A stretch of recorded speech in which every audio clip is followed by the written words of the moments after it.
না একটা কাছে গিয়ে তো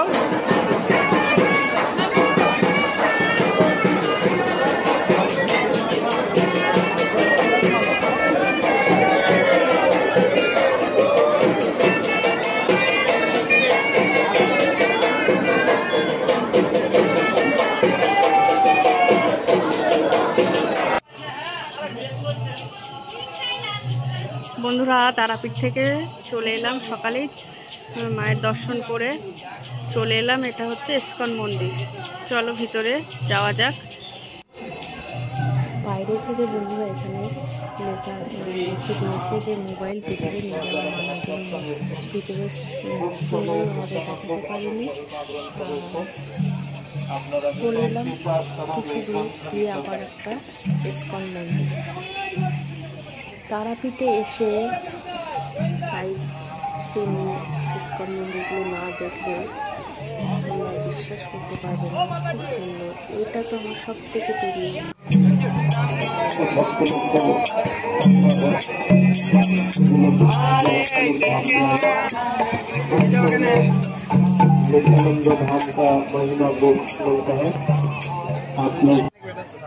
এটা হচ্ছে নিতাই বাড়ি। এটার কিন্তু গেটের বাইরে থেকে মোবাইল জমা করে রেখে যেতে হয়েছে, এটা ভিতরে নিয়ে যেতে পারিনি। ভিতরে কিন্তু খুব সুন্দর সুন্দর দেখার জিনিস ছিল।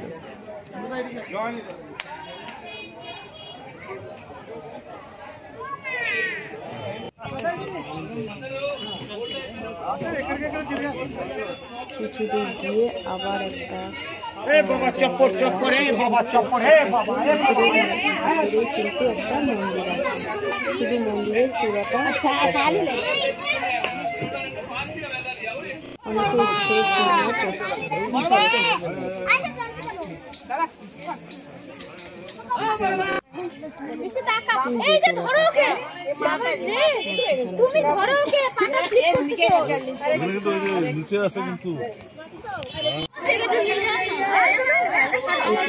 স্নান করলে বা সবাই দেখছে এই পুকুরে জল নিয়ে মাথায় দিচ্ছে, খুব ভালো বলে এই পুকুরটা।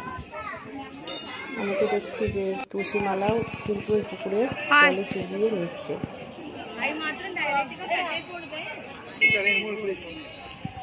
পুকুরের পাশেই একটা ইস্কন মন্দির।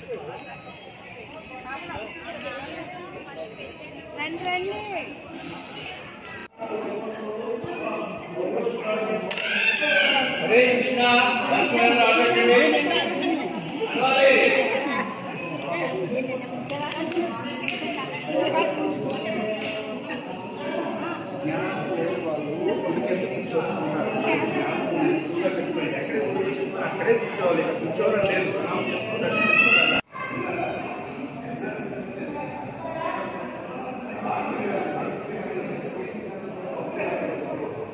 দেখা জানা খুব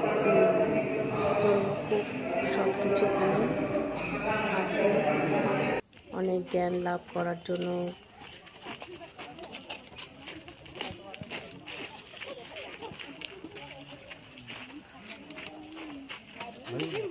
শেখার কোনো তো বয়স থাকে না। যাই হোক, আমার খুব ভালো লেগেছে বন্ধুরা। তোমাদের কতটা দেখাতে পেরেছি, বোঝাতে পেরেছি জানি না।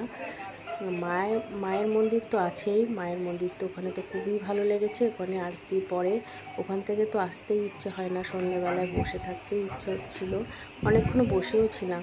তারপরে সকালে মন্দিরে দর্শন করে এই সাইড সিনগুলো দেখলাম।